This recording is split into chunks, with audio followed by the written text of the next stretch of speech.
we are in top 10 things in British culture impossible to explain to non-Brits. Well, you know what I'm saying? I can be explaining a lot of things. So if they are impossible to explain, that really intrigues me. Well, before we get into this, make sure you subscribe to the channel, ring the notification bell, get a video a thumbs up so it gets suggested. Social media, Patreon, all up top. If you want to subscribe to any of it, put all the links in the description. All you gotta do is hit the link, follow me, talk to me. Sure, I talk back. If you got favorite video suggestions, you can subscribe to Patreon, or in the description section there's a Google form link. What we got? I love to laugh. Toast, I've been meaning to talk to you. You're talking to me now? Yes. It's about the sense of humour issue. I have a terrific sense of humour. It's just very dry. Welcome to Watch Mojo UK. How? I will never understand this. I guess it's just something you gotta try. It's something you gotta try. Beans on toast just doesn't sound appetizing to me, but I've never tried it, so can't knock it till you try it. Terrific sense of humour. It's just very dry. Welcome to Watch Mojo UK, and today we're counting down our picks for the top 10 things in British culture impossible to explain to non-Brits. It's not quite nasal enough the way you're doing it, all right? You're not doing it the way he speaks. You're not doing it with the kind of... And you don't do the broken voice when he gets very emotional. Before we begin, He talks like the dude from The Boys. He talk like the... That's not him, is it? He talk just like that man from The Boys. Kind of... And you don't do the broken voice when he gets very emotional. Before we begin, we publish new content every day, so be sure to subscribe to our channel and ring the bell to get notified about our latest videos. For this list, we'll be looking at a few causes of cultural confusion that are unique to the small island we call home. What do you find weird about the UK? Let us know in the comments. Number 10. Marmite. A dark brown savoury spread invented in the late 19th century and made from yeast extract sludge left over from brewing beer. Sounds yummy. Well, actually, it doesn't. But Marmite fans know the very real joy it can bring when spread thinly on hot buttered toast, with a fresh brewed cup of tea to balance out the salty flavour. It doesn't take long before new recruit Callum Howe finds a... Y'all really enjoy that? Y'all let me know in the comments. Say the advertising, the commercial got me where man just sitting in the tub of this stuff and just eating it. Y'all let me know how it tastes the way he explained it. It doesn't sound appetizing. But y'all in the UK, y'all Brits, y'all let me know. To balance out the salty flavour. It doesn't take long before new recruit Callum Howe finds another jar in a shocking state. Oh no. What's the matter? It's baby one. Okay, don't panic. It's not been used in months. Not all Brits feel the same though, and Marmite is famously marketed as a polarising food that you either love or hate. The proper stuff is only manufactured in the UK in the Burton-on-Trent Marmite factory. It's been there since 1902 and produces roughly 50 million jars in a year. And no, Australia, Vegemite is not as good. Number 9. Public schools are private schools. Settle down. You'll often hear it said that our country is run by public school boys. However, this doesn't mean what it might in other parts of the world. It doesn't imply that these politicians went to state-funded institutions and pulled themselves up by their bootstraps. It suggests that they were born into extreme privilege and attended some of the most prestigious fee-paying schools in the world. In the UK, we refer to schools for the general public as state schools, and private schools for the wealthy as public schools or independent schools. Except, not all private schools are called public schools. Some do actually call themselves private schools, and most call themselves charities too.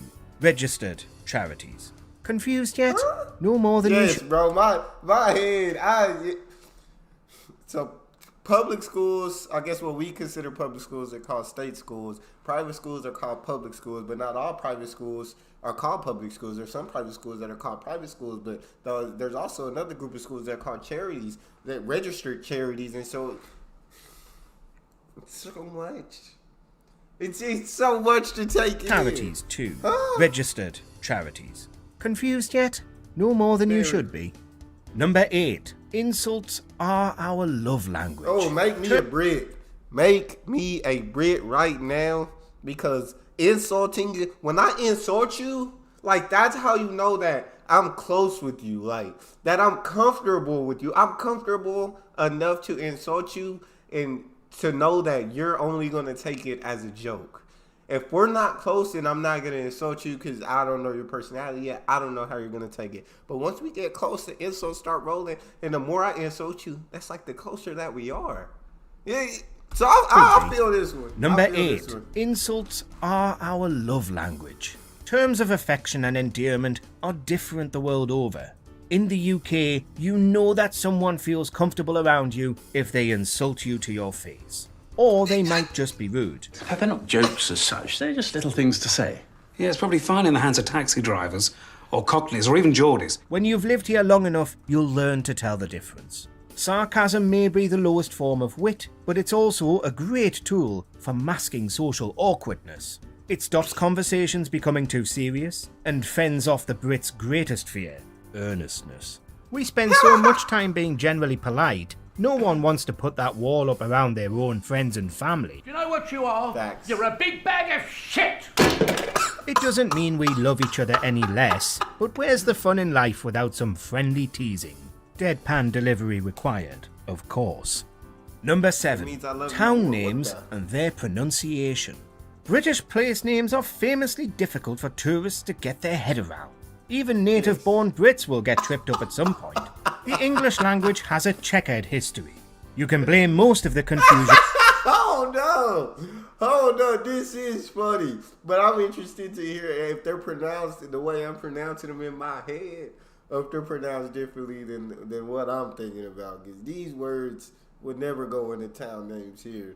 But it's probably pronounced and definitely probably have different meanings. The English language has a checkered history. You can blame most of the confusion on the Romans, Anglo-Saxons, and the Vikings. Also the French and the Celts. Being able to pronounce the name of Welsh village has even become... Ain't no way he just said the name. Hey, ain't no way that's the name of that. Ain't no way that's how that's pronounced. Who named it that? Who in their right mind named it that? Yeah, that name gotta be ancient. That name gotta be ancient. has even become something of a party piece. Up the road from the temperature got to 21 Celsius. When you take pronunciation out of the equation, however, there are still a lot of place names that sound like somebody might be having you on. From Fatty Head to Scratchy Bottom, there are oddly named towns in every corner of the British Isles. Number 6. The variety of accents. When it gets loudly, it gets very loud indeed. It gets very specific. It's not quite nasal enough the way you're doing it, all right? You're not doing it the way he speaks. Every country has its own differences in dialect and accent, even if it's difficult for an outsider to hear the nuance. But for such a small place, the UK does seem to have a disproportionate amount of variety. For a long time, a British accent was generally thought of as standard received pronunciation, but with the world opening up, regional accents are gradually becoming more familiar to foreign ears. What I'm saying is that, like, they had themselves proper jobs, you know, for a gun till, then they wouldn't date. You know, a lot of them's from broken homes. Sorry, Mark, that was just a noise. A Glasgow accent is he very... He said that was just a noise. I get a lot of my accents off of Love Island UK, bro. I be watching Love Island UK, and that's where I be getting my little different variety of accents, you feel me? And so, but yeah, there's definitely a variety. A lot of them's from broken homes. Sorry, Mark, that was just a noise. A Glasgow accent is very different from a Newcastle accent, which is different from a Birmingham accent. You're a good man, and a good soldier. People in the countryside don't sound the same as those in the town. Some people in Wales and Scotland even speak a whole different language. And nobody speaks like Dick Van Dyke, bless him. Alright, I'll do it myself. Number 5. Hot and cold taps. I never understood it. There are a few questions that non-natives tend to have about British bathrooms. The no plugs thing is clearly a health and safety issue. The carpets are about keeping warm, but separate taps for hot and cold, they're a bit more difficult to justify. We do have our reasons, they're just not really relevant anymore. Historically, cold water came from the mains and was safe to drink. I'm quite all right, Barbara. I ran it under a cold tap. Hot water was a later addition to UK households. When it did arrive, it was usually heated in a tank in the loft, therefore it wasn't as fresh. Modern bathrooms do sometimes have mixer taps, they've just not really caught on yet. Number 4. The tea. I was gonna say, I didn't understand hot and cold taps when you can just like have a mixer tap and you just decide if you want it hot, turning it this way, you want it cold, turning it this way.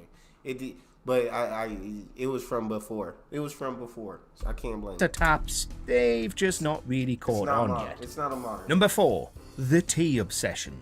No, Y'all Britain are is not obsessed the with only. tea. Every video, bro, like tea is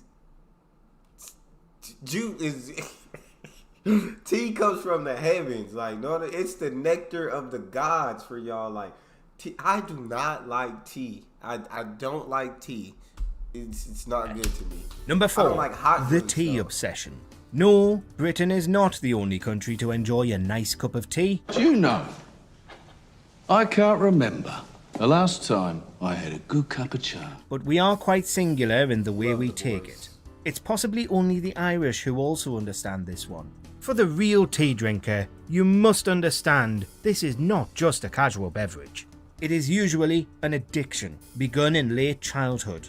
A cup of tea can be a consolation, an offer of friendship, or a gauge of how long a visitor is going to stay. When a British person says tea, they do not mean chamomile or green or iced, they mean English breakfast. Usually with milk and often with sugar. And please, don't leave the tea bag in the cup. Tea Earl Grey hot. Number 3. Metric or imperial. The UK officially adopted the metric system in 1965. That's over 50 years ago. It's what they use in Europe. It's what we learn in school. It's a much simpler way of working things out, as you're working with units of 10, not 12. So why do we still weigh ourselves in pounds and stone? Measure our height in feet and inches? Travel in miles? Buy beer and milk in pints? The older generation will occasionally still tell you the temperature in Fahrenheit. Shouldn't we have acclimatized by now? No one under the age of 70 grew up under the imperial system. Good luck explaining this to anyone outside Britain, because it makes no sense at all. Number 2. Yeah, I was pretty sure that y'all were under the metric system. I was like, there are UK metric. To anyone outside Britain, because it makes America no was sense like at all. the only Number one 2. using Baked imperial. beans for breakfast. British food has never had a great reputation with the rest of the world. We traditionally choose hearty, comforting food, and that's okay. We need it in our climate. However, if there's one British dish that visitors really can't fathom, it's the humble beans on toast. Baked beans are a staple for the average Brit. Usually eaten as part of a fried breakfast or as a quick snacky tea, sometimes they're just what you need. They are eaten elsewhere in the world, but you'd be more likely to find them at a barbecue than on a breakfast table. No one else has taken... Don't get me wrong. Don't get it twisted. I like baked beans. Like, you know, you catch me at a barbecue, I'm tearing some baked beans up. For breakfast, I don't understand it. But like I said, I haven't tried it. I gotta try it before I talk. But you'd be more likely to find them at a barbecue than on a breakfast table. No one else has taken this simple convenience food to their hearts quite like us. Number 1. What is the country actually called? The United Kingdom, Great Britain, the British Isles. So which is it? Well, the British Isles is a geographical term. It describes a group of islands including Great Britain, the island of Ireland, the Isle of Man, the Scottish Isles, and the Scilly Isles. Great Britain is the biggest island in the group and is made up of England, Scotland, and Wales. The United Kingdom is a political union. Full name, the United Kingdom of Great Britain and Northern Ireland. It includes England, Scotland, Wales, and Northern Ireland. The red, white, and blue flag is the Union flag, or Union Jack, and is composed of flags from England, Scotland, and Northern Ireland, but not Wales. Got it? Do you agree with our picks? Check out this other recent clip from Watch Mojo UK, and be sure to subscribe and ring the bell to be notified about our latest videos. I appreciate this video. You know, a lot of stuff. It was definitely impossible to explain to me because I still don't understand a lot of it. It baffles me. But I know y'all gonna let me know in the comment section. I know y'all got my back and y'all won't let me down, so I'm gonna be checking it out. Before we end this though, make sure you subscribe to the channel, ring notification bell, get a video a thumbs up so it gets suggested. If you got a favorite video you want me to react to, you can subscribe to Patreon or in the description section. There's a Google form link. Hit the link, fill out your suggestions, send it to me. Want me to get to yours faster, fill out premium. You got social media and Patreon all up top. I'll put all the links in the description. All you gotta do is hit the link, follow me, talk to me. Love talking to you guys. You guys are the most incredible team on YouTube. It's your boy D-Nia. Out.